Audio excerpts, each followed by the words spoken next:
Nos encontramos con el profesor Sergio Grez, historiador del Departamento de Historia de la Facultad de Filosofía y Humanidades. El profesor Grez es un destacado investigador en historia social y política chilena.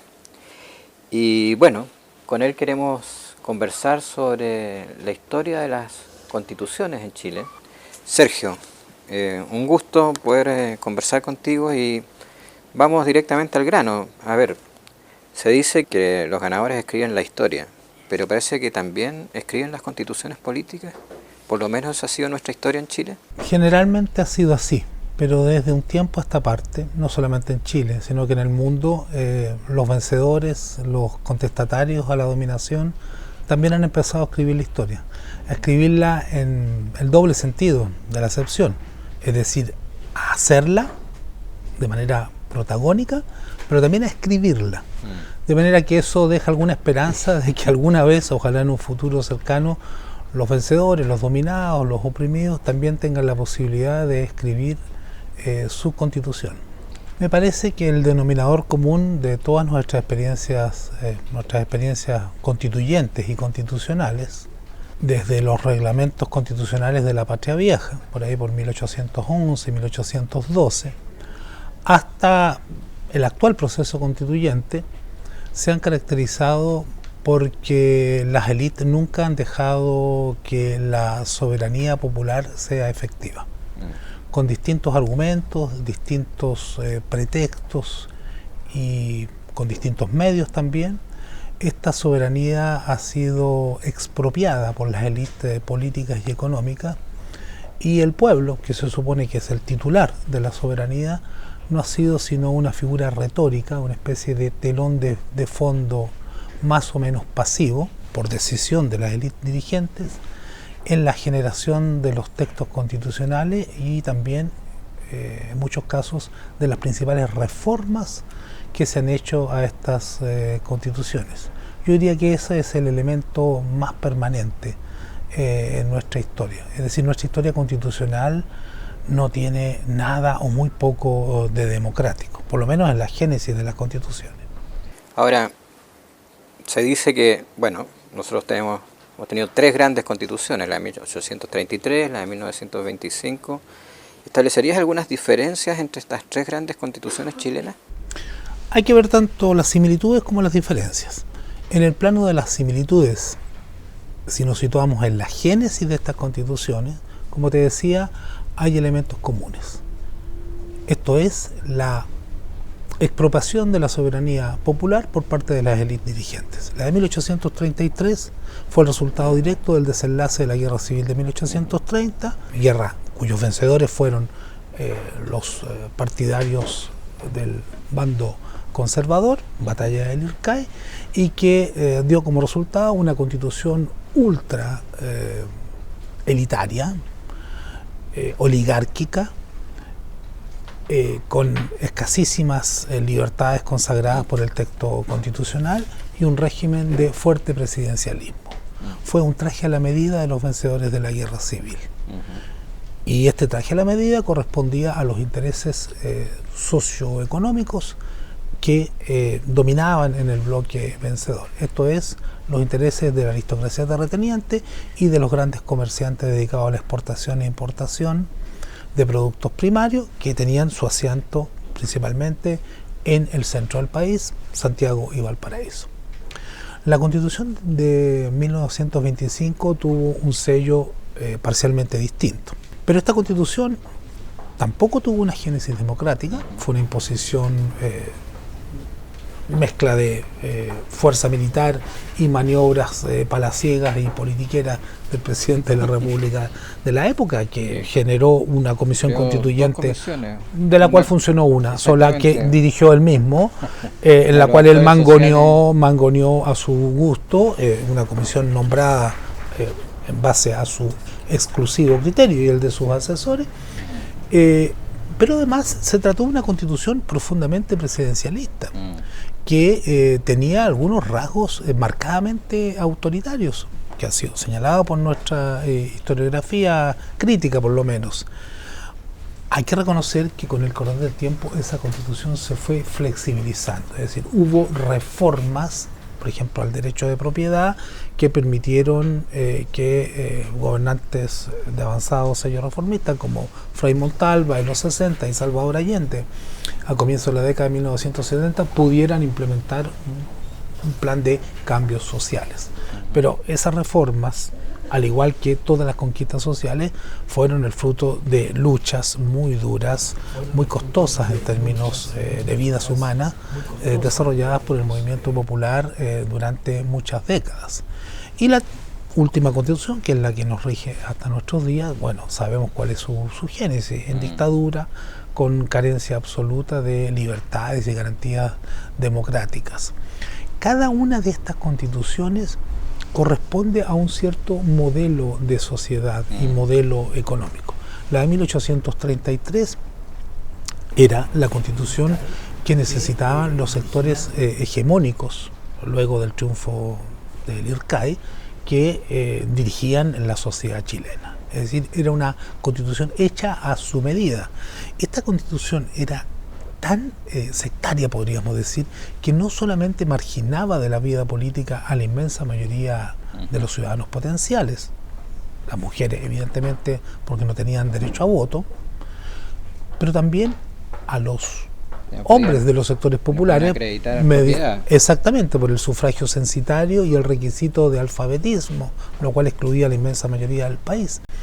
Dejaba de hecho fuera del juego político a grupos o sectores de las propias clases dominantes, aquellos que habían sido vencidos en la guerra civil de 1830, a los liberales y muy particularmente a los sectores de las oligarquías de la región de Copiapó, que era el extremo norte del país, y de la región de Concepción, que era el extremo sur de la República de Chile. Ahora, estos sectores quedaron marginados.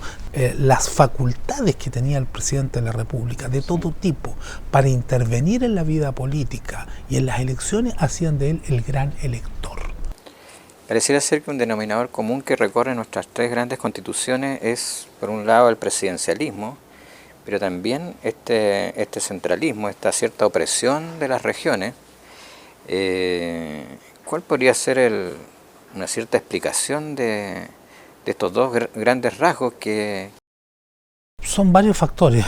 En primer lugar, yo creo que en términos más estructurales, más globales, tiene que ver con las hegemonías que se han impuesto, que se han construido a lo largo de nuestra historia republicana.